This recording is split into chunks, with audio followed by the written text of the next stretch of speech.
Hello everyone, good evening. Welcome to CSC matrix. तो ये हमारा चौथा लेक्चर है इन्वायरमेंट की सीरीज का, और मैंने आपसे वादा किया था कि इन्वायरमेंट हम पूरा कवर कराएंगे। तो सारी चीज़ें कवर होंगी, बेसिक से लेकर एडवांस तक जितनी भी चीज़ें आती हैं। आपको कहीं इधर उधर जाने की जरूरत नहीं है, एक जगह से आप पूरा कॉम्प्रिहेंसिवली रिवाइज कर सकते हो।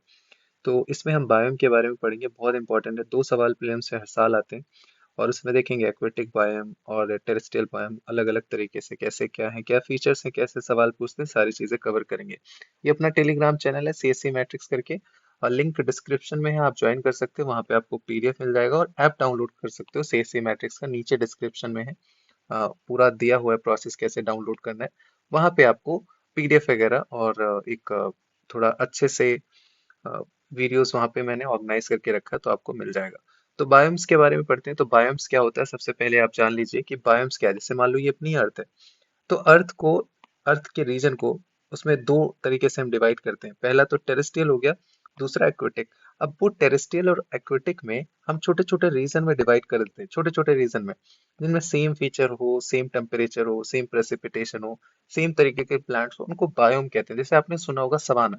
तो सवाना एक फीचर है कि यहाँ पे कुछ क्लाइमेटिक कंडीशन है, कुछ प्रेसिपिटेशन है, कुछ डिफरेंट तरीके के वेजिटेशन है, तो उसको हमने एक बायोम बोल दिया। दूसरा जैसे ट्रॉपिकल है, एवरग्रीन फॉरेस्ट होते हैं, कैसे होते हैं, कितनी डेंसिटी होती है, कितना रेनफॉल है, टेम्परेचर, तो उसको हमने दूसरा बायोम बोल दिया। फिर अगर हम एक्वेटिक की बात करें, जैसे मरीन में आप देखते होगे एस्चुरीज हो गया, एस्चुरीज आप पढ़ते हो, एक बायोम हो गया। लेक हो गया, वेटलैंड हो गया। तो अलग अलग बायोम होते हैं। मैंग्रोव्स बायोम्स हो गए। तो वो डिफरेंट फीचर्स उसके, कैसे प्लांट्स होते हैं, कैसे ट्रीज होते हैं, तो हम सारी चीजें डिटेल में पढ़ेंगे। वहां से बार बार सवाल आते हैं। तो बायोम्स आपने समझ लिया होगा कि एक्चुअल में बायोम्स होते क्या है। तो यहाँ से हर साल दो सवाल आते हैं। तो ये चीज हो गया। एक चीज आप लोग को अनाउंस करनी थी। बहुत लोग मैसेज कर रहे थे, आप सारे लोग, कि दूसरा बैच कब आएगा, दूसरा बैच कब आएगा। तो दूसरा और लास्ट बैच रहेगा, इसके बाद कोई बैच नहीं आएगा। तो मैं आप लोग को बता दूं कि एक अपना बैच आने वाला है फिर से। जो मैं ये अपना सेशन है मेंटोरशिप वाला, इसका लास्ट ईयर जो बैच आया था, उसकी फीस आपको पता थी, 3333 थी, पाथ फाइंडर के नाम से। अब ये बैच 2 आएगा। कब आएगा?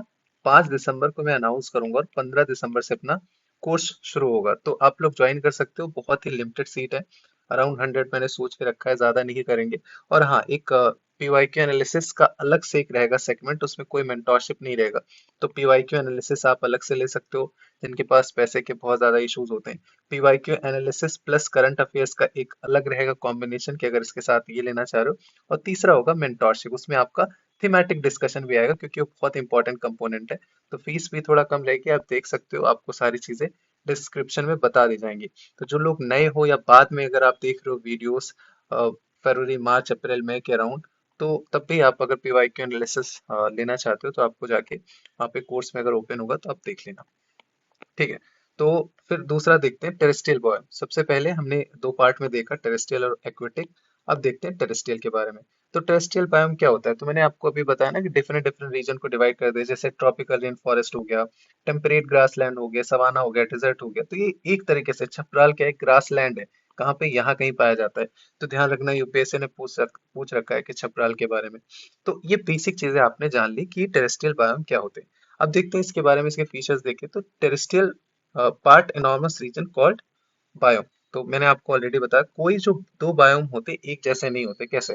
मान लो ट्रॉपिकल है, तो अब यहाँ पे कहीं ट्रॉपिकल आपको दिखेगा नहीं। अगर यहाँ पे होगा तो ये ट्रॉपिकल इसी जैसा आ जाएगा, क्योंकि यहाँ पे सेम प्रेसिपिटेशन है, सेम टेम्परेचर है, तो उसी हिसाब से यहाँ पे वेजिटेशन है। तो दो बायोम कभी एक जैसे नहीं होते। डेजर्ट जैसे कोई दूसरा बायोम नहीं होगा, तो वो दूसरा होगा। अगर थोड़ा भी फीचर डिफरेंट होगा तो सवाना हो जाएगा, इक्वेटोरियल टाइप हो जाएगा। लेकिन एक जैसे कभी नहीं होते, इनके डिफरेंट प्रेसिपिटेशन होते हैं, इनके डिफरेंट टेम्परेचर होते हैं, और वेजिटेशन और एनिमल्स भी डिफरेंट डिफरेंट पाए जाते हैं। जैसे अगर आप इक्वेटोरियल रीजन में बात करो तो डिफरेंट टाइप का होगा, अगर आप टेम्परेट रीजन में बात करो तो डिफरेंट टाइप का होगा। तो हम एक एक करके टेरेस्ट्रियल बायोम देखते हैं, बहुत इंपॉर्टेंट है। यहीं से सीधे सवाल आते हैं, लोगों को लगता है कि, देखो मैं हमेशा बोलता हूँ कि बेसिक बहुत इंपॉर्टेंट है। जैसे अपना जो पाथ फाइंडर का चल रहा है, उसमें मैंने कम सीट रखी थी, लेकिन उसके डबल एडमिशन आ गए। मतलब धीरे धीरे बंद करते करते भी काफी लोग आ गए। अब उसमें यही सारी चीजें मैं समझाता हूँ कि बेसिक अगर आपका कोर बहुत आगे हो ना, तो आप आराम से सारी चीजें करोगे। पीवाईक्यू एनालिसिस आप अच्छे से कर लोगे, आप अच्छे से एलिमिनेट कर लोगे, सारी चीजें काम करेंगी।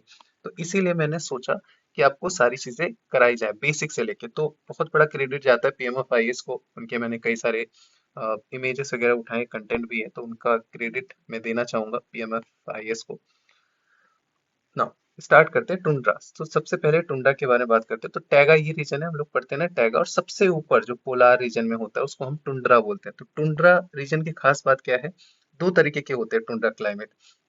एक तो होते हैं आर्कटिक। आर्कटिक ये रीजन जो है, यहाँ पे टुंड्रा बर्फ होती है, कोई ट्रीज वगैरह नहीं होते। एक होता है अल्पाइन। अल्पाइन क्या है कि माउंटेन आप देखते होगे तो उसके टॉप पे, यहाँ भी तो ठंडा कंडीशन होता है, अगर आप हिमालय के ऊपर चढ़ो माइनस में टेम्परेचर जाता है, दिस इज लाइक दिस, जिसको हम अल्पाइन बोलते हैं। अब इसके फीचर के बारे में आपको पढ़ना बहुत इंपॉर्टेंट है।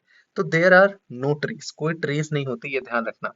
टुंड्रा रीजन में कोई ट्रीज नहीं होती in the tundra region due to permafrost, क्योंकि वहां पे बर्फ बहुत ज्यादा होती है। वेजिटेशन थोड़े बहुत होते हैं वैसे, जैसे मॉसेस हो गए, लाइकेन्स हो गए, और बहुत ही दूर दूर होते हैं, ऐसे नहीं कि बहुत डेंसली। अगर आप वीडियोस देखते होगे, मूवीज देखते हो आर्कटिक रीजन के बारे में कैसे क्या है, तो आप देखते होगे बहुत ही नाम मात्र के बराबर वहां पे ऐसे कोई वेजिटेशन आपको दिखेगा। जो एनिमल्स होते हैं वो आर्कटिक हो गए, वोल्स हो गए, पोलर बियर हो गए, तो जिनकी मतलब थिक स्किन होती है, पहली चीज। दूसरी चीज, यहाँ के जो एनिमल्स होते हैं, जीव जंतु होते हैं, वो काफी लंबे टाइम तक जीते हैं, ये भी ध्यान रख लेना। रेप्टाइल्स और एम्फीबियन ऑलमोस्ट एब्सेंट होते हैं क्योंकि बहुत ज्यादा ठंडा क्लाइमेट होता है। तो ऑलमोस्ट लिखा है, कंप्लीटली नहीं, ऑलमोस्ट कंप्लीटली में अंतर है। और जो मैमल्स होते हैं ना, उनकी लार्ज बॉडी साइज होती है, इन स्मॉल टेल्स होते हैं, ear to avoid heat loss from the surface. तो बड़ी साइज होती है पहली चीज। जैसे मान लो आपके पोलर बियर हो गए, और उनके जो जैसे ईयर है, स्मॉल टेल्स एंड ईयर होते हैं, उससे क्या होता है, वो हीट लॉस बचाते हैं, हीट लॉस बचाते हैं। तो ये एक रीजन है, नहीं तो बहुत ज्यादा उनको दिक्कत हो जाएगी ठंड के कारण, फिर वो मर जाएंगे। तो ये बेसिक फीचर है टुंड्रा रीजन में, आपने देखा। अब नेक्स्ट देखते हैं टैगा। टैगा बहुत इंपॉर्टेंट है, यहाँ से भी सवाल आते हैं डायरेक्टली, कई बार पीवाईक्यूज में आप देखोगे पूछ रखा है। तो सबसे पहले आप ये देखो कि टैगा सबसे ज्यादा, अगर एरिया में फॉरेस्ट के बारे में बात करें तो कौन सा है, वो टैगा है सबसे ज्यादा, इक्वेटोरियल रीजन से भी ज्यादा। ये चीज आप ध्यान रख लेना, इंपॉर्टेंट फैक्ट है, आप सर्च कर सकते हो। तो जो इसकी प्रोडक्टिविटी होती है टैगा फॉरेस्ट की, वो सबसे कम होती है अमंग द फॉरेस्ट इकोसिस्टम। क्यों कम होती है? क्योंकि ये रीजन में बारिश बहुत होती है, आपने देखा होगा लो प्रेशर ऐसे ऊपर जाता है 60-65 पे, खूब बारिश होती है वहां पे। तो यहाँ पे बारिश बहुत ज्यादा होती है, तो लीचिंग होता है, तो जितने न्यूट्रिएंट है वो नीचे लीच कर जाते हैं। सेम सेम चीज होती है इक्वेटोरियल रीजन में, आपने पढ़ा रखा है। और बार बार यूपीएससी सवाल पूछती है, 2024 में, 23 में, 22 में, हर बार ही पूछा है। और एक चीज क्या होता है कि इनके जो मतलब पत्तियां वगैरह होती है ना, वो बहुत स्लो डिकम्पोज होती है, बहुत स्लो डिकम्पोज होती है। इसकी वजह से क्या होता है, इनका सॉइल जो होता है एसिडिक रहता है। एसिडिक सॉइल होता है, उसको क्या बोलते हैं, पोर्टजोल बोलते हैं, पोर्टजोल। और इसकी प्रोडक्टिविटी लो होती है। पहली बात तो डिकम्पोज स्लोली होता है, दूसरा लीचिंग हो जाता है, जो थोड़ा बहुत नामात्र का बचा हुआ है अपना न्यूट्रिएंट, वो भी नीचे चला जाता है। तो सॉइल प्रोडक्टिविटी इसकी बहुत ज्यादा कम होती है। स्लो डिकम्पोजिशन में देख लिया। कॉनिफेरस फॉरेस्ट इसको बोलते हैं। और do not shade there leaves frequently, तो एक तरीके से एवरग्रीन टाइप होते हैं। ये भी ध्यान रख लेना कि ये एवरग्रीन टाइप होते हैं, कॉनिफेरस फॉरेस्ट होते हैं। और पोर्टजोल जो है वो सॉइल पाया जाता है। तो are the typically soil of the coniferous biome which has no organic matter lost due to the leaching of nutrient bottom of the layer. तो एसिडिक होते हैं, मैंने आपको ऑलरेडी बता दिया। तो ये टैगा बायोम है, इसके बेसिक फीचर आप जरूर देख लीजिए। नाउ अब हम बात करते हैं स्टेपी में। तो स्टेपी ग्रासलैंड होते हैं मोस्टली। अगर मैं रीजन की बात करूं तो जैसे ये प्रेरियस हो गया, ये मैं एज ए फॉलोइंग पूछ लेता। प्रेरियस कहाँ है? नॉर्थ अमेरिका में। लानोस क्या है, कहाँ है? वेनेजुला में। सवाना कहाँ है? सवाना ब्राजील में पड़ता है। सवाना आपका थोड़ा बहुत मतलब अफ्रीका, ब्राजील में और बाकी अफ्रीका में पड़ता है। फिर ये पंपास कहाँ है? अर्जेंटीना में। वेल्स कहाँ है? साउथ अफ्रीका में। स्टेपी कहाँ है? Steppe is in central Asian country, central जो एशिया है वहां पे है। फिर डाउन से ऑस्ट्रेलिया में। तो मैं ऐसे फॉलोइंग पूछता है ना, ऐसे मंचूरियन ग्रासलैंड जो है वो चाइना में है, ऐसे टाइप से आपसे पूछ लेता है। तो थोड़ा मैसे फॉलोइंग पहली चीज हमने देख ली। अब देखते हैं इनके फीचर्स के बारे में। तो इनको टेम्परेट ग्रासलैंड बोलते हैं, स्टेपी और टेम्परेट ग्रासलैंड। तो steppe biomes are practically treeless, यहाँ पे ट्री नहीं होते। देखो आपको कहीं ट्री दिख रहा है इमेज में? नहीं दिख रहा है। And the grasses are much shorter, बहुत छोटे छोटे ग्रास होते हैं, नोमैड लाइफ होती है, और काफी न्यूट्रिशियस होते हैं। यहाँ तो न्यूट्रिशियस होने के कारण यहाँ पे बहुत ज्यादा जीव जंतु रखे जाते हैं, जैसे गाय हो गया, भैंस हो गया। तो इसका काम बहुत ज्यादा होता है यहाँ पे। पोलवर्ड अगर आप थोड़ा सा जाते हो तो प्रेसिपिटेशन बढ़ता है। पोलवर्ड मतलब मान लो ये रीजन है ये, तो अगर पोलवर्ड जाएंगे तो प्रेसिपिटेशन बढ़ेगा। क्यों? क्योंकि यहाँ पे टैगा फॉरेस्ट है। अभी हमने देखा कि यहाँ पे बारिश ज्यादा होती है। तो उससे क्या होता है, wooded steppe where some coniferous gradually appear, तो थोड़े बहुत ट्रीज यहाँ पे अपीयर होते हैं। अगर हम नॉर्थवर्ड जाते हैं, साउथ की बात नहीं कर रहा, तो नॉर्थवर्ड याद रख लेना। सेम स्टेटमेंट आया था एक बार, मुझे याद नहीं आ रहा, किसी कोचिंग में ऐसे पूछा था, उसमें साउथ वर्ड पूछा था, वो गलत स्टेटमेंट था। तो अब अगर मॉक टेस्ट लगाते हो तो ऐसे ही सीखते हो। और इसमें बहुत ज्यादा एनिमल डाइवर्सिटी नहीं होती, नोमैड लाइफ होते हैं, डाइवर्सिटी नहीं होती क्योंकि यहाँ पे कोई ऐसे ट्रीज वगैरह तो होते नहीं है, ग्रासेस ही होते हैं, तो कुछ ही टाइप के जो एनिमल्स है वो पाए जाते हैं यहाँ पे। नेक्स्ट देखते हैं टेम्परेट डेसिडियस बायोम, जिसको हम मेडिटेरेनियन बोलते हैं। तो मेडिटेरेनियन रीजन कहाँ है? सबसे पहले तो मेडिटेरियन ओशन के आसपास सिर्फ वही है नहीं, कैलिफोर्नियन रीजन में, नॉर्थ अमेरिका, फिर ये चिली रीजन में पाया जाता है, फिर साउथ अफ्रीका रीजन में, फिर ये सदर्न ऑस्ट्रेलिया में। तो ये अपने जो है ये मेडिटेरेनियन रीजन है। मेडिटेरेनियन रीजन की खास बात है कि यहाँ पे विंटर में रेनफॉल होती है ज्यादा, विंटर में रेनफॉल होती है, वेरी वेरी इंपॉर्टेंट, क्योंकि shifting of wind. So they are in short xerophyte. Xerophyte plants क्या होते हैं? जो ड्रॉट टॉलरेंट होते हैं। तो यहाँ पे बहुत ज्यादा बारिश तो होती नहीं है और ठंड में ही होती है, तो यहाँ पे मतलब ऐसा भी नहीं कि डिजर्ट वाले होते हैं एकदम, लेकिन हाँ ये जीरो फाइट होते हैं कि मतलब थोड़ा बहुत अगर बारिश नहीं भी हो रही तब भी ये अ, एक तरीके से टॉलरेट करते हैं semi arid type. Trees with small broad leaf, small and broad leaf होते हैं, are widely space and never very tall. बहुत बड़े नहीं होते इनके ट्रीज, छोटे होते हैं, लेकिन उनकी जो पत्तियां होती है काफी ज्यादा ब्रॉड होती है। Region with adequate rainfall are inhabited by low broad leaved evergreen trees, mostly evergreen. और एक चीज यहाँ याद रखना कि यहाँ पे जो ट्रीज होते हैं वो जो पत्तियां शेड करते हैं उनका कोई फिक्स सीजन नहीं होता है, क्योंकि ऐसा तो है नहीं कि गर्मी में बारिश हो रही है ठंड में फिर ऐसे जैसे होता है ना, सवाना रीजन में हो गया, मानसूनल रीजन में हो गया, इंडिया में होता है। बट ऐसा यहाँ पे नहीं होता है, कोई फिक्स नहीं है, एवरग्रीन टाइप ही होते हैं। फायर जो है बहुत ही इंपॉर्टेंट रोल प्ले करता है। अ, और एक चीज याद रखना कि adaptation of the plants enable them to regenerate quickly after being burn. तो मतलब एक बारी फायर आया, सवाना में फायर बहुत इंपॉर्टेंट रोल प्ले करता है, ये चीज ध्यान रख लेना। सेम मेडिटेरेनियन रीजन में होता है कि फॉरेस्ट एक बारी कट गया फिर से वो क्विकली रीजनरेट हो जाता है। नाउ नेक्स्ट देखते हैं मॉनसूनल वाला। तो मॉनसूनल इंडिया का आप जानते हो डिफरेंट डिफरेंट टाइप फॉरेस्ट होते हैं, तो इसमें एक रेंज होती है फॉरेस्ट की, जैसे ड्रॉट डेसिडुअस से लेके dry deciduous, tropical deciduous forest. Tropical deciduous सबसे ज्यादा होते हैं इंडिया में। तो अगर रीजन की बात करें मॉनसून वाला, तो ये कोस्ट ऑफ गिनी हो गया, फिर साउथ एशिया हो गया, साउथ ईस्ट एशिया हो गया, कुछ पार्ट में ब्राजील और central Asia, central American region में। अगर मैं ट्रीज की बात करूँ तो टीक है, नीम है, बम्बूस है, साल है, शीशम है। शीशम, साल, बम्बूस, टीक जो सागवान बोलते हैं जिसको, नीम हो गया आपको पता ही होगा, सैंडलवुड हो गया, खैर हो गया, मलबरी हो गया, सम इम्पोर्टेंट स्पीसीज। तो ये अपना मॉनसूनल रीजन के टाइप है, ये फॉरेस्ट है। और हमने एक इनके बारे में देख लिया, तो different different type of forest पाए जाते हैं यहाँ पे। फिर सवाना देखते हैं, काफी इंपॉर्टेंट है, 2021 में सवाल पूछा था। तो ऐसे रिपीट कर करके चेंज कर करके पूछते रहते हैं। तो सवाना, सवाना में क्या होता है कि बहुत टॉल ग्रासेस होते हैं और बीच बीच में पेड़ होते हैं। तो अगर रीजन की बात करें तो ट्रांजिशन जोन होता है, ये डेजर्ट हो गया और ये हो गया आपका इक्वेटोरियल रीजन। तो इसके बीच में जो रीजन होता है ना साहिल के नीचे, ये हो गया आपका सवाना, ये हो गया आपका सवाना। तो यहाँ पे बहुत ही टॉल ग्रासेस होते हैं, यहाँ पे ट्रीज थोड़े बहुत पाए जाते हैं, बहुत सारे एनिमल्स पाए जाते हैं। चीता यहाँ पे ज्यादा पाया जाता है, चीता लॉयन हो गया, चीता सॉरी लॉयन नहीं, चीता ज्यादा पाए जाते हैं यहाँ पे। क्यों पाए जाते हैं? क्योंकि यहाँ पे बहुत सारे जैसे डियर हो गए और भेड़ बकरियां हो गई, बहुत सारे पाए जाते हैं, तो वहाँ पे हंट कर सकते हैं, दौड़ सकते हैं तेज से। इक्वेटोरियल रीजन में चीता नहीं पाए जाते उतने, क्यों? क्योंकि वहाँ पे फॉरेस्ट है, फॉरेस्ट क्या पेड़ पे थोड़ी ना चढ़ चढ़ के भागेगा। तो ये इसीलिए इंपॉर्टेंट होता है, थोड़ा सा आप लॉजिक समझो। The trees are deciduous shedding their leaves in the cold dry region to prevent water loss through the transpiration। एक चीज याद रख लेना कि यहाँ पे गर्मियों में मतलब बारिश ज्यादा होती है, ठंड में कम होती है, जैसे मानसूनल टाइप वाला होता है, सेम आपको मान के चलना है। और ये मतलब शेड भी लीव्स करते, मतलब लीव्स भी शेड करते हैं, ये चीज भी आप ध्यान रखना। ट्रीज जो होते हैं usually have a broad trunk with water storing devices to survive through prolong drought. तो जैसे डेजर्ट एरिया हो गया या सवाना जहाँ बारिश कम होती है, तो क्या करते हैं कि पत्तियां जो होती है ना वो एब्जॉर्ब कर लेते हैं, या ट्रंक जो होते हैं वो वाटर एब्जॉर्ब कर लेते हैं, क्योंकि उनको लंबे टाइम तक पानी नहीं मिलता, जैसे ऊंट होता है रेगिस्तान में वैसे ही। और एक चीज याद रख लेना कि यहाँ एक ट्री होता है एकेसियास, ये पूछ रखा है 2021 में। ये ये जो ट्रीज होता है ये ऐसा छतरी टाइप होता है, ये इसी रीजन में पाया जाता है, तो ये चीज आप इम्पोर्टेंट है, ध्यान रखना। फिर ट्रॉपिकल रेन फॉरेस्ट की बात करते हैं, तो इक्वेटोरियल रीजन जहाँ सबसे ज्यादा बारिश होती है, तो ये रीजन है, आप देख सकते हो सेंट्रल आशियान, ब्राजील, वेनेजुएला। फिर ये आपका कुछ इक्वेटोरियल रीजन वाला पार्ट हो गया जिसमें युगांडा, कॉन्गो ये सब आता है। फिर कुछ पार्ट इंडिया का आता है, फिर साउथ ईस्ट एशिया आता है। ये सारी चीजें, इंडिया अपना यहाँ तक है पूरा।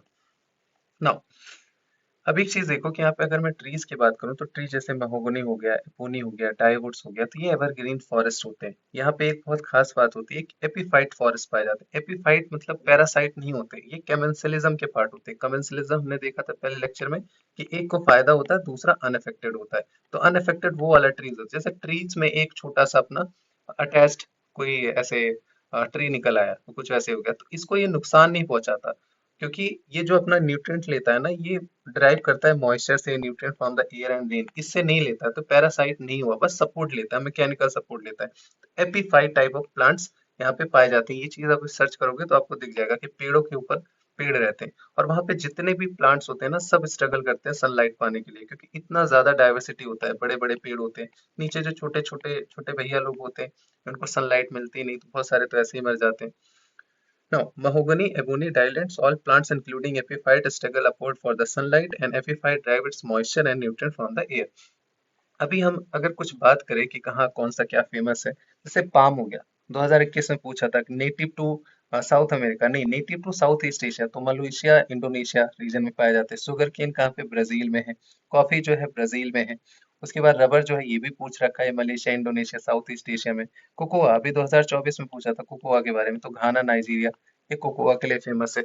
थोड़ा सा एक नजर हमने देख लिया और चीजें हमारी कवर हो गई। नाउ डेजर्ट बायोम के बारे में बात करते हैं, तो काफी इंपॉर्टेंट डिस्क्रिप्शन देख लेना। 2013 में पूछा था, 2018 में पूछा था, किसके बारे में, डेजर्ट बायोम के बारे में। तो वेजिटेशन जीरो फाइट है, अभी हमने देखा ड्रॉट रेसिस्टेंस होते हैं। अगर डेजर्ट एरिया की बात करें तो सहारा हो गया अपना, फिर ये सेंट्रल आशियान रीजन हो गया, फिर ये गल्फ रीजन हो गया, उसके बाद ये ऑस्ट्रेलिया में वेस्टर्न साइड, फिर ये कुछ रीजन जहाँ पे कालाहारी डेजर्ट है, फिर ये चिली पेंटागोनिया, ये सब, फिर ये कुछ यहाँ पे है नॉर्थ अमेरिका के बीच में। तो वेजिटेशन जीरो फाइट होते हैं। Cacti thorny bushes, long roots होते हैं क्योंकि इनको पानी की तलाश होती है, तो रूट्स बहुत बड़े बड़े होते हैं। Very grasses and scattered of acacia, सभी हमने देखा था ना, छतरी टाइप वाले पेड़ बहुत ही दूर दूर पाए जाते हैं, नॉट लाइक सवाना। और एक चीज यहाँ पे ध्यान दे लेना कि जो सीड्स होते हैं of many grasses and herbs have thick and tough skin, उनके जो आसपास की कवर होती है ना सीड्स की, वो काफी टफ स्किन की होती है, टू प्रोटेक्ट करता है them while they lie in dormant, कि मान लो पानी नहीं मिला, वो एकदम सुस्त हो गए, तो वो जो सीड्स होता है ना उनको प्रोटेक्ट करता है। तो उस हिसाब से बनावट बनी होती है। अडॉप्टेशन तो ये होता है ना, जहाँ पे चीजें जैसे होते हैं वैसे अडॉप्ट कर लेते हैं। जो श्रब्स होते हैं उनके लॉन्ग रूट्स होते हैं, हमने पहले ही बताया है ना, well spaced out to gather moisture and search for ground water. फिर प्लांट्स हैव फ्यू और नो लीव्स, जो प्लांट्स देखो इसमें पत्तियां नहीं है, क्यों, क्योंकि रेस्पिरेशन लॉस बचाते हैं, इसी में ज्यादा पानी स्टोर करके रख लेते हैं। And the foliage is either vaccine, leathery and hairy, needle shape के होते हैं, पतले पतले कोन टाइप के। क्योंकि रेस्पिरेशन बचाते हैं, वो रेस्पिरेशन बचाते हैं, उससे क्या होता है कि वाटर लॉस बचता है। To reduce the water loss through the transpiration, जो ट्रांसपिरेशन होता है उसके थ्रू ये वाटर लॉस बचाते हैं, कम करते हैं। तो ये इसका फीचर है डेजर्ट बायोम का। नाउ नेक्स्ट सीखते हैं एक्वेटिक के बारे में। अभी ये काफी इंपॉर्टेंट हो जाता है, यहाँ से भी बार बार सवाल पूछते रहते हैं। तो अगर मैं सीधे बात करूं कि लेंटिक सिस्टम क्या होता है, तो लेंटिक सिस्टम होता है जो शांत जल प्रवाह होता है, जैसे तालाब शांत होता है, उसमें कोई एडिशनल पानी नहीं आता, लेक शांत होता है, बोग स्वamp, ये सब क्या बोलते हैं, इनको हम लेंटिक पूछते हैं। यूपीपीएससी से सीधे आया था कि लेंटिक इकोसिस्टम क्या होता है, जो शांत होता है। रनिंग वाटर क्या होता है, लॉटिक उनको बोलते हैं, जैसे आपका स्प्रिंग हो गया, बहता रहता है, स्ट्रीम बहते रहते हैं, रिवर्स बहते रहते हैं, हमने लास्ट सेशन में भी किया था। फ्रेश इकोसिस्टम क्या होता है, जहाँ पे जो सैलिनिटी होती है वो 5 से कम होती है, पार्ट्स पर थाउजेंड में बोलते हैं, तो 5 से कम होती है, जैसे कि लेक्स हो गया, पॉन्ड्स हो गया, स्प्रिंग हो गया, रिवर हो गया। मरीन क्या बोलते हैं, जहाँ पे सैलिनिटी जो है 35 से ज्यादा होती है, जैसे प्रॉपर ओशन हो गया। ब्रैकिश क्या होते हैं, 5 से 35 के बीच में होते हैं, जैसे आपका चिलिका लेक हो गया, दैट इज ब्रैकिश, जिसको हम एस्चुरीज बोलते हैं, मैंग्रोव बोलते हैं, क्योंकि यहाँ पे एडिशनल वाटर यूज होता है, मतलब एडिशनल वाटर आता है। अभी हम देखेंगे एस्चुरीज की जब बात करेंगे, क्या डिफरेंट है एस्चुरीज में और जो अपना वेटलैंड होता है उसमें क्या डिफरेंस है। तो ये बेसिक चीजें हमने देख ली। अब हम आते हैं नेट प्रोडक्टिविटी के बारे में बात करते हैं। 4 से 5 बारी सवाल पूछ चुका है 10-12 साल में। तो सबसे ज्यादा प्रोडक्टिविटी किसकी होती है, ट्रॉपिकल रेन फॉरेस्ट की होती है, तो इसका सबसे ज्यादा होता है। दूसरे पे सबसे किस पर होता है, ट्रॉपिकल सीजनल फॉरेस्ट। फिर तीसरे पे आता है टेम्परेट फॉरेस्ट, मतलब दूसरे पे एक तरीके से मान लो दोनों सेम सेम टाइप है। फिर टेम्परेट सीजनल फॉरेस्ट, फिर आते हैं बोरियल फॉरेस्ट। नेट प्रोडक्टिविटी की बात कर रहा है बोरियल फॉरेस्ट, फिर आते हैं आपके सवाना, फिर आपके आते हैं कल्टीवेटेड लैंड। ये बोरियल वही है, टैगा। ये नेट प्रोडक्टिविटी की बात कर रहा है, ऐसा नहीं कि सॉइल की प्रोडक्टिविटी की बात कर रहा है या कुछ वैसे, वहां पे फॉरेस्ट बहुत पाए जाते हैं, तो ओवरऑल प्रोडक्टिविटी देखी जाती है। फिर कल्टिवेटेड लैंड आता है, फिर आपका टेम्परेट ग्रास लैंड आता है, फिर टुंड्रा आता है, फिर डेजर्ट नीचे आता है, फिर एक्वेटिक इकोसिस्टम आता है। तो नेट प्रोडक्टिविटी की बात कर रहा है, तो उस हिसाब से आप देख सकते हो, ये एक बारी आप चार्ट याद कर लो तो आपको पता चल जाएगा। तो ये हमारा लैंड का है। अगर हम एक्वेटिक की बात करें तो स्वाम्प एंड मार्शेस सबसे ज्यादा प्रोडक्टिविटी होती है, सबसे ज्यादा, इनफैक्ट ट्रॉपिकल रेन फॉरेस्ट से भी ज्यादा। फिर कोरल रीफ्स आते हैं, फिर सॉल्ट मार्श आते हैं, फिर अपवेलिंग जोन होता है, फिर लेक। लेक एक तरीके से ओलियोट्रॉफिक बोलते हैं, ओलियोट्रॉफिक बोलते हैं, जहाँ पे बहुत कम न्यूट्रिएंट होता है। जो कॉन्टिनेंटल शेल्फ होता है, फिर ओपन ओशन में तो प्रोडक्टिविटी होती ही नहीं वैसे। तो ये बेसिक चीजें हैं। आप मैं पीडीएफ शेयर कर दूंगा, ऐप सीएससी मैट्रिक्स करके है ऐप, आप डाउनलोड कर सकते हो, नीचे लिंक दे रखा हूँ, या आप अगर एंड्रॉयड चलाते हो सीधे मिल जाएगा, अगर आपका आईओएस है तो वो नीचे आप देख सकते हो, मैंने लिंक डाल रखा है। एक्वेटिक ऑर्गेनिज्म के अगर हम बारे में बात करें तो कुछ अलग अलग टाइप के होते हैं। मैं ऐसे फॉलोइंग में पूछ लेते हैं कोचिंग इंस्टीट्यूट वाले, यूपीएससी भी पूछ सकता है। जैसे न्यूस्टन किसे बोलते हैं? न्यूस्टन, न्यूस्टन वो होते हैं, these organism live at the air water interface floating plant. जैसे ये फ्लोटिंग प्लांट्स है, देखो इससे से फ्लोट करते रहते हैं ऊपर ऊपर, देखा होगा अपने तालाब के ऊपर ऐसे फ्लोट करते रहते हैं, उनको हम न्यूस्टन बोलते हैं। पेरिफाइट क्या होते हैं कि छोटी मोटी चीजें उससे से अटैच होती है, remain attach to the stem and leaves of the rooted plants. कि मान लो कोई प्लांट्स है, उसी से अटैच होते हैं, ऊपर या नीचे कहीं भी हो गए, उनको हम क्या बोलते हैं? Periphyte. Periphyte means attach, word आप देख के ही समझ जाओगे। Substance emerging above the bottom mud such as sessile algae, attach होते हैं, चिपके होते हैं एक तरीके से। फिर प्लांक्टन्स क्या होते हैं? प्लांक्टन्स मीन्स माइक्रोस्कोपिक। माइक्रोस्कोपिक जो छोटे होते हैं, microscopic floating organism such as algae हो गया, प्लांट लाइक हो गया, डायटम हो गया, प्रोटोजोआ हो गया, ये सारी चीजें, इनको हम बोलते हैं प्लांक्टन्स। नाउ अब देखो कैसे नेक्टन्स को, कैसे जैसे मछली है तो आप उसको नेक्टन के नाम से जानो, ताकि आप मैच द फॉलोइंग में एलिमिनेट कर लो। तो ये स्विमर्स होते हैं, जिनको हम स्विमर्स बोलते हैं। फिर होते हैं बेंथोस, सबसे नीचे वाला जो पार्ट है उसको बेंथोस बोलते हैं, और those are found living at the bottom of the ocean water. Now natural ecosystem अब देखते हैं, तो अलग अलग टाइप के जो इकोसिस्टम होते हैं वो आपको प्रोवाइड करते हैं सर्विसेज। जैसे डिफरेंट डिफरेंट हम डिवाइड कर चुके हैं, जैसे 2015 में ऐसे सवाल पूछ रखा है, 2015 में 16 में पूछा था प्रोविजनिंग के बारे में। तो जैसे कल्चरल सर्विसेज प्रोवाइड करते हैं, तो कल्चरल में क्या हो गया? जैसे टूरिज्म होता है, तो इकोसिस्टम मान लो कि हम वेटलैंड घूमने जाते हैं या एस्चुरीज घूमने जाते हैं, तो एक तरीके से कल्चरल हो गया। या किस तरीके से लोग रहते हैं, वहाँ की उनके लाइफ स्टाइल कैसे हैं, वैल्यूज कैसे हैं, जैसे मैंग्रोव्स हो गया। फिर प्रोविजनिंग क्या होता है? जो आपको प्रोवाइड करते हैं, जैसे फूड्स हो गया। अब फूड बहुत लोग मतलब खाने की उनकी जो चीजें रहती हैं वो फॉरेस्ट से आती हैं या बायोम से आती हैं, इकोसिस्टम से आती है, नेचुरल इकोसिस्टम से। और वाटर हो गया, ड्रिंकिंग वाटर हो गया, स्प्रिंग वगैरह।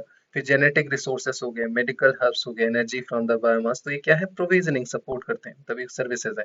फिर रेगुलेटिंग क्या होता है? जो रेगुलेट करता है पूरे ओवरऑल एनवायरनमेंट को, जो इकोसिस्टम रेगुलेट करते हैं, जैसे कार्बन सिक्वेस्ट्रेशन करते हैं, सिक्वेस्ट्रेशन कि बहुत ज्यादा कार्बन है तो उसको अब्सॉर्ब कर लेते हैं, डिकम्पोजिशन करते हैं, डिटॉक्सिफिकेशन करते हैं। आप लोग पढ़ते हो ना, डिटॉक्सिफिकेशन आया था 2021 में ही सवाल आया था इसके बारे में, वेटलैंड का।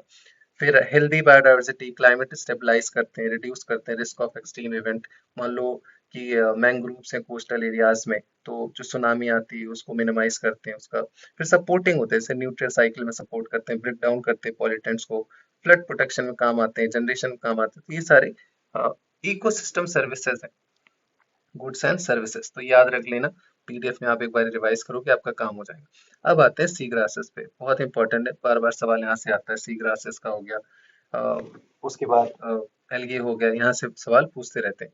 तो सी ग्रासेस एक्चुअल में ग्रास नहीं होते, एक्चुअल में ग्रास नहीं होती है, फ्लावरिंग प्लांट्स होते हैं बहुत छोटे छोटे, इनको एंजियोस्पर्म बोलते हैं। एंजियोस्पर्म हमने बताया था, जिसमें इनक्लोज्ड सीड्स होते हैं। जिम्नोस्पर्म क्या होता है? इसमें नेकेड सीड होते हैं, तो ये डिफरेंट होता है। सी ग्रासेस समुद्र के किनारे पाए जाते हैं सॉल्ट वाटर में, और ये बहुत इंपॉर्टेंट किसके लिए? सी काउ के लिए, जिसको हम ड्यूगोंग भी बोलते हैं। क्या है ये? Herbivorous, herbivorous marine, marine mammal है, मैमल है ये। सी काउ पूछ रखा है यूपीएससी ने इसके बारे में, 2019 में आई थिंक। तो ये चीज ध्यान रख लेना कि यहाँ पे पाए जाते हैं। अभी हम इसके बारे में डिफरेंस डिफरेंस देखेंगे। तो सी ग्रास में क्या होता है? रूट होते हैं, प्रॉपर रूट्स होते हैं, प्रॉपर स्टेम होते हैं, ये चीजें ध्यान रख लेना सी ग्रासेस में। अब सी वीड की अगर मैं बात करूं, सी वीड और सी ग्रासेस देखो दोनों में डिफरेंस है। हम सी ग्रासेस देख रहे हैं, सी ग्रासेस एक्चुअल में ग्रास नहीं है, फ्लावरिंग प्लांट है जिसमें प्रॉपर रूट्स है, प्रॉपर स्टेम है, सारी चीजें प्रॉपर है। फिर एक सी वीड होता है। सी वीड जो है उसमें कोई रूट नहीं है, कोई स्टेम नहीं है, कुछ नहीं है। Sea grasses are vascular plants and have roots, stem and leaves, but seaweeds में ऐसा कुछ नहीं होता है। ना तो रूट्स होते हैं, ना स्टेम होते हैं, ना लीव्स होते हैं।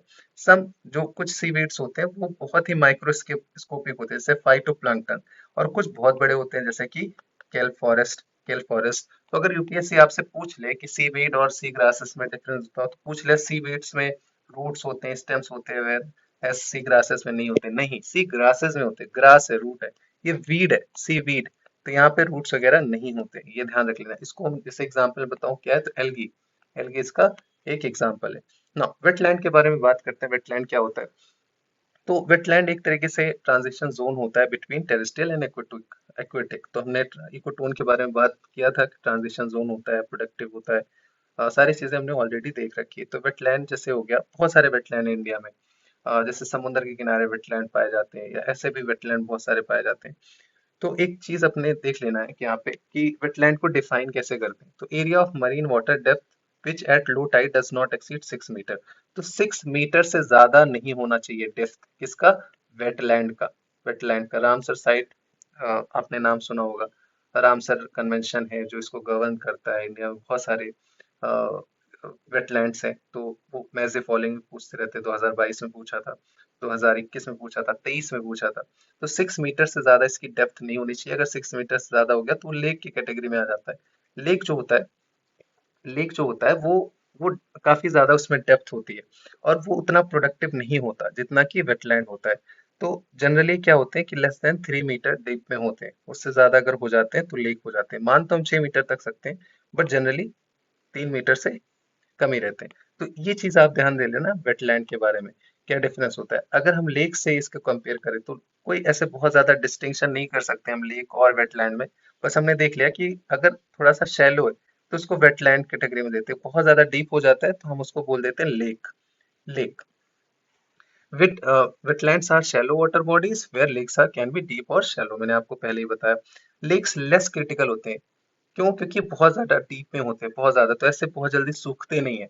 अनलाइक वेटलैंड बहुत जल्दी खत्म हो जाता है वेटलैंड, तो ये लेस क्रिटिकल होते हैं than wetland from the view point of ecosystem. तो अगर लेक की बात करूं तो इसका एक क्राइटेरिया है कि 3 मीटर की मिनिमम डेप्थ होनी चाहिए। मतलब अगर 2 मीटर डेप्थ है तो उसको वेटलैंड बोल सकते हैं, बट लेक नहीं बोल सकते हैं, ये चीज ध्यान रखना। दूसरी चीज, मिनिमम 10 हेक्टेयर होना चाहिए। जो एरिया है मिनिमम 10 हेक्टेयर होना चाहिए। 10 हेक्टेयर मतलब लगभग 100 बीघे के आसपास। 100 बीघा, अगर जो देसी लोग हैं जानते होंगे, 100 बीघे के आसपास होना चाहिए। और बहुत ही कम उसमें एक्वेटिक वेजिटेशन होना चाहिए। तो ये चीजें ध्यान रख लेना कि लेक जो है बहुत ज्यादा प्रोडक्टिव नहीं होते। अगर मैं कंपेयर करूं, एक तरफ अगर मैं वेटलैंड लिखूं, वेटलैंड, और एक तरफ मैं लेक लिखूं, तो ये शैलो होते हैं। शैलो होते हैं 2-3 मीटर के। ये इनकी डेप्थ ज्यादा होती है, डेप्थ ज्यादा होती है। ये प्रोडक्टिव होते हैं, इनकी प्रोडक्टिविटी हाई होती है। इनको क्या बोलते हैं हम? यूट्रॉफिक। यूट्रॉफिक बोलते हैं। ये ओलिगोट्रॉफिक है, इसमें बहुत ही कम न्यूट्रिएंट्स होते हैं। इसमें बहुत ज्यादा फिश डेप्थ में नहीं होते हैं। यहाँ पे बहुत ज्यादा फिश होती है। प्रोडक्टिविटी मैंने आपको बताया इसका हाई होता है, इसका लो होता है। ये ज्यादा इंपॉर्टेंट है अपने ओवरऑल इकोसिस्टम के लिए। ये उतने नहीं है, बट उतने नहीं है एज कम्पेयर टू वेटलैंड। तो ये डिफरेंट डिफरेंट वेटलैंड है। 2022 में एज ए फॉलोइंग पूछा था, वकीरा पूछा था, जम्मू कश्मीर उसके सामने पंजाब था। आपको एलिमिनेट करना था, आंसर आप ले आते। हरिके कहाँ है? पंजाब में है। कांजी कहाँ है? पंजाब में है। तो ये सब हम अलग से करवाएंगे मैपिंग वाला, आप वहाँ तो देख लोगे। आप ऐप डाउनलोड कर लो सीएसए मैट्रिक्स, वहाँ पे बहुत सारी चीजें आपको मतलब दिख जाएंगी। सारी चीजें ऑर्गेनाइज्ड हैं। आप होम पेज पे जाओगे, सब कुछ वहाँ पे मिल जाएगा। मैपिंग कहाँ है, कोर्सेज कौन से यूपीएससी के, सारी चीजें आप देख लोगे। पीवाईक्यू एनालिसिस भी वहीं आपको मिल जाएगा। अब आते हैं लैगून और एस्चुरीज के बारे में बात करते हैं। तो एक तरफ लैगून, एक तरफ एस्चुरीज। लैगून क्या होता है कि मान लो ये समुंदर है, पानी आया, यहाँ पे भर गया। अब ये मान लो अलग अलग बार्स होते हैं, सैंड्स बार होते हैं। ये इसको मतलब यहाँ से कट ऑफ कर देते हैं, तो ये सी वाटर पानी अंदर इनक्लोज हो गया। इसको हम बोल देते हैं लैगून। ये सेम वाटर टाइप होता है यहाँ पे। एस्चुरीज क्या होता है? देखो, लैगून और एस्चुरीज में आपको डिफरेंस बता देता हूँ। ये लैगून हो गया, ये आपका हो गया एस्चुरीज। तो लैगून जो है कैसे बनते हैं? लैगून आपके बनते हैं या तो लैंड जो है, लैंड जो है जो लैंड होता है वो सबमर्ज हो जाए। नहीं सॉरी, सबमर्ज नहीं होगा, अपलिफ्ट होगा। अपलिफ्ट होगा। अपलिफ्ट होगा तो ये कट ऑफ हो जाएगा यहाँ से, तो ये सेम वाटर यहाँ पे आ जाएगा। और यहाँ पे ये क्या होता है कि सबमर्जेंस ऑफ लैंड होता है, कि वही जो पानी यहाँ पे चला आता है, ये जो पानी है यहाँ पे चला आता है। सी लेवल राइज बोलेंगे या सबमर्जेंस ऑफ लैंड, यहाँ पे सी लेवल फॉल बोलेंगे या अपलिफ्टमेंट ऑफ लैंड। ये दो डिफरेंस होते हैं, आप इसको ध्यान रख लेना। दूसरी चीज क्या है कि ये जो है इसका जो एक तरीके से सॉल्ट का रेशियो देखते हैं तो 35 के अराउंड होता है। और ये जो होता है ब्रैकिश वाटर होता है। ब्रैकिश मतलब इसमें सॉल्ट वाला पानी भी होता है, प्लस यहाँ पे रिवर आना कंपलसरी है। जैसे वेस्ट फ्लोइंग रिवर एस्चुरीज बनाती है, जैसे जुआरी हो गया, आपने देखा होगा, तो रिवर भी जाता है तो फ्रेश वाटर भी यहाँ पे ऐड होता रहता है। यहाँ पे ऐसा कुछ फ्रेश वाटर नहीं है, सिर्फ सी वाटर है लेगून की अगर मैं बात करूँ। तो ये दो तीन डिफरेंस है। तीसरी चीज, ये लेस प्रोडक्टिव होता है। लेस प्रोडक्टिव, उतना ज्यादा प्रोडक्टिविटी नहीं होती, लेकिन इसकी प्रोडक्टिविटी बहुत ज्यादा होती है। तो इसकी प्रोडक्टिविटी बहुत ज्यादा होती है किसकी, एस्चुरीज की। तो ये ध्यान रखना, क्योंकि यहाँ पे फ्रेश वाटर भी होते हैं, तो बहुत ज्यादा डाइवर्सिटी होती है यहाँ पे। तो बेसिक डिफरेंस है लैगून एंड एस्चुरीज की। छोटे छोटे कॉन्सेप्ट में आपकी क्लियर कर रहा हूँ, ताकि आप किसी चीज के लिए परेशान मत हो। और इससे क्या होगा ना कि आपका कॉन्फिडेंस बढ़ेगा और आप इजीली एलिमिनेट कर लोगे। आपको कोई किताब पढ़ने की जरूरत नहीं है। अगर आपने ये सारे लेक्चर्स देख लिए तो आप यहीं से रिवाइज करके जाओ। आप मॉक टेस्ट में जाओगे, आपके सारे सवाल होंगे, और जो एक्स्ट्रा चीजें हैं वो तो ऑलरेडी करंट अफेयर्स में कराएंगे ही। फिर अगर मैं मैंग्रोव्स के बारे में बात करूं, तो मैंग्रोव्स क्या होते हैं? तो ये भी एक तरीके से इकोटोन जोन में पाए जाते हैं। Mangroves are the salt tolerant halophytes, जिनको बोलते हैं, जो सॉल्ट को टॉलरेट करते हैं उनको हेलोफाइट बोलते हैं। एवरग्रीन स्hrubs होते हैं, जैसे वेस्ट बंगाल रीजन में बहुत ज्यादा मैंग्रोव्स होते हैं। इसमें ऑक्सीजन की कमी होती है, सैलिनिटी बहुत ज्यादा होती है, और सक्लेंट लीव होते हैं। इसका मतलब क्या है कि जो लीव्स होते हैं वो वाटर को स्टोर करके रख सकते हैं। वाटर को स्टोर करके रख सकते हैं। एरियल ब्रीथिंग होती है, रूट्स कॉल न्यूमेटोफर्स। तो ये चीज आप ध्यान रख लेना, इसको क्या बोलते हैं, न्यूमेटोफर्स, टोफोर्स एक तरीके से बोलते हैं। तो ऐसे रूट्स होते हैं, ऐसे बाहर आ जाते हैं रूट्स सांस लेने के लिए। तो ऐसे जो रूट्स होते हैं कहाँ पे पाए जाते हैं, मैंग्रोव्स फॉरेस्ट में। बहुत इंपॉर्टेंट है। अगर मैं मैंग्रोव्स की बात करूँ, 2021 का सेंसस जो है, तो आप देख सकते हो सबसे ज्यादा मैंग्रोव्स कहाँ है, सबसे ज्यादा कहाँ है। अगर टोटल की बात करें, आप देख लेना, चार्ट देख लेना, वो तो मैं अलग से करवाऊंगा, डेटा करंट अफेयर्स में कवर हो जाएगा। लेकिन सबसे ज्यादा इसमें कहाँ दिखा रहा है, आंध्र प्रदेश तो नहीं होगा, गुजरात है, और उसके साथ साथ वेस्ट बंगाल है। वेस्ट बंगाल गुजरात, तो यहाँ टोटल है 2100 के अराउंड। गुजरात दूसरे नंबर पे है आपका। तीसरे नंबर पे आपका आता है ये क्या है, तमिलनाडु। और चौथे नंबर पे आपका आता है आंध्र प्रदेश। तो बेसिक देख लेना कि बंगाल और Gujarat is very very important. तो ये हमारा खत्म हो गया, हमने जल्दी से रिवाइज कर लिया, अपने 4 नंबर फिक्स कर लिए। और ऐसे छोटे छोटे वीडियोस आते रहेंगे और आपका पूरा इन्वायरमेंट कवर हो जाएगा। पीडीएफ आप डाउनलोड कर लेना। मेंटोरशिप कोर्स आने वाला है, मैंने आपको पहले ही बता दिया, सेकेंड बैच आ रहा है 5 दिसंबर को। अगर आपने ज्वाइन नहीं किया है तो you can join that, be ready for that. धीरे धीरे सारी चीजें डिटेल आ जाएंगे। See you in the next session, till then take care, have a good day.